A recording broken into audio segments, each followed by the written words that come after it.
Welcome back. The US has lifted sanctions on Turkey after Russia agreed with Turkey to use troops to extend a ceasefire along the Syrian border. President Donald Trump said Turkey had given him the assurance that it will halt fighting in the region and would make the recently agreed ceasefire permanent. Here's Simon Pusey with more international news on Around the World in 5. Good evening from the Channel's newsroom here in London. The bodies of 39 people have been found in a lorry container in the UK in Essex. Police were called by the ambulance service shortly before 1:40 BST after the discovery at Waterglade Industrial Park in Eastern Avenue in Grays. The lorry driver has been arrested on suspicion of murder. Essex police said the lorry travelled from Bulgaria and entered the country via Holyhead in Anglesey on Saturday. In June 2000, the bodies of 58 Chinese immigrants were found in the back of a lorry in Dover. A Dutch lorry driver was jailed the following year for their manslaughter. We believe the lorry is from Bulgaria and came into the UK through Holyhead on the 19th of October. Emergency services attended, but sadly all 39 people inside the container had died. Early indications suggest that one of these people was a teenager. The rest are believed to be adults. A murder investigation was launched and the lorry driver, a 25-year-old man from Northern Ireland, was arrested on suspicion of murder and remains in police custody. Turkey and Russia have agreed what they say is a historic deal aimed at keeping Kurdish forces away from Syria's border with Turkey.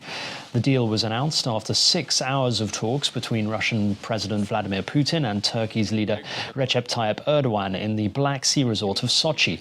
It comes during a pause in Turkey's offensive to drive Kurdish forces out, creating a safe zone in the area. Hours after the deal, a convoy of Russian military vehicles arrived in the city of Kobani in northern Syria. Under the deal, Syrian and Russian forces will immediately oversee a withdrawal of Kurdish forces.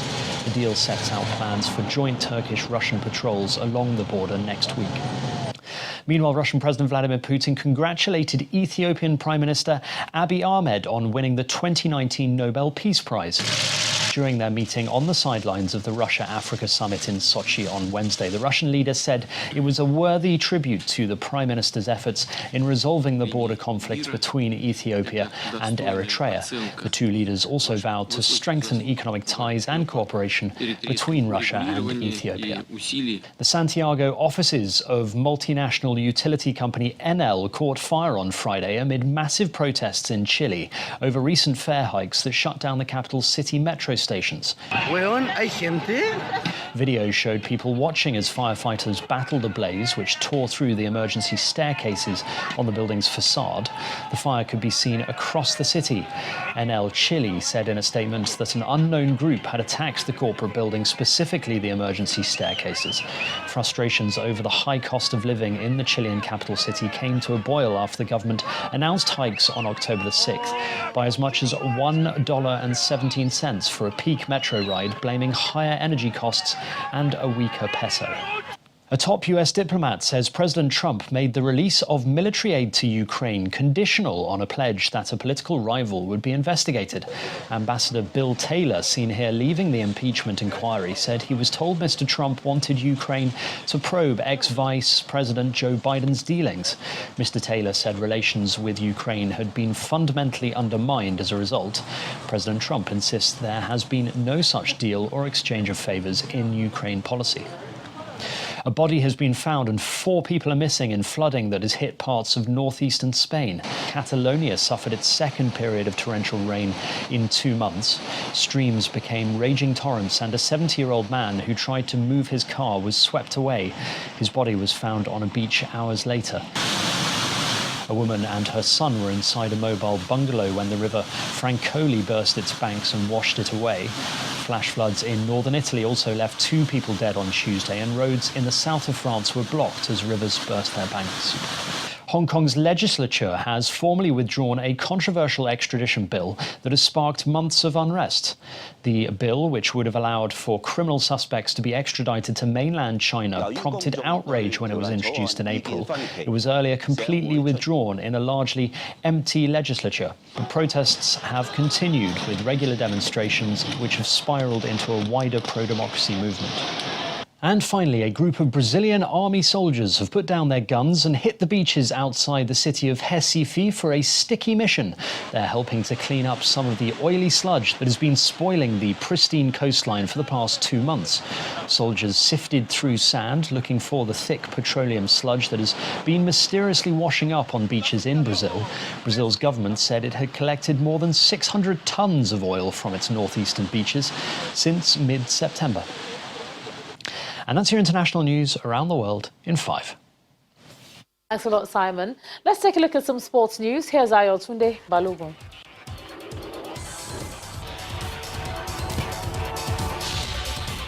Many thanks, Ijoma. The Federal Ministry of Youth and Sports Development has approved the release of $130,000 to refund the International Association of Athletics Federations, IAAF. The IAAF wrongfully credited the account of the Athletics Federation of Nigeria with $150,000 rather than their statutory $20,000 due all national federations affiliated to it on May the 17th, 2017. Air Warriors have qualified for the final of the 2019 Nigeria Women Basketball League. The Abuja-based outfit stunned title holders First Bank of Lagos 62-61 points in an enthralling semi-final clash played at the Indoor Sports Hall of the National Stadium in Surulere, Lagos. In the UEFA Champions League, Liverpool beat Genk by 4-1 at the Luminous Arena in Belgium with goals from Mohamed Salah, Sadio Mane and a brace from England international Alex Oxlade-Chamberlain. Italian side Napoli also beat RB Salzburg 3-2. Elsewhere, Dortmund lost to Inter 2-0 at the San Siro, while Barcelona secured a hard-fought 2-1 victory over Slavia Prague. In other games, Benfica beat Lyon and Chelsea beat Ajax at the Johan Cruyff Arena by a lone goal. And that's a wrap on sports news. I'm Ayotunde Balogun. Is back to you, John. Thanks a lot, Ayotunde. And the main news again. Gunmen today kidnapped Justice Abdul Dogo of the Federal High Court, Akure, Ondo State, demanding a 50 million naira ransom. The Edo and Ondo State's police commands have begun a manhunt for the kidnappers. And that's the news at 10 tonight. Many thanks for staying with us. I'm Ijoma Bonyato. You have a good night.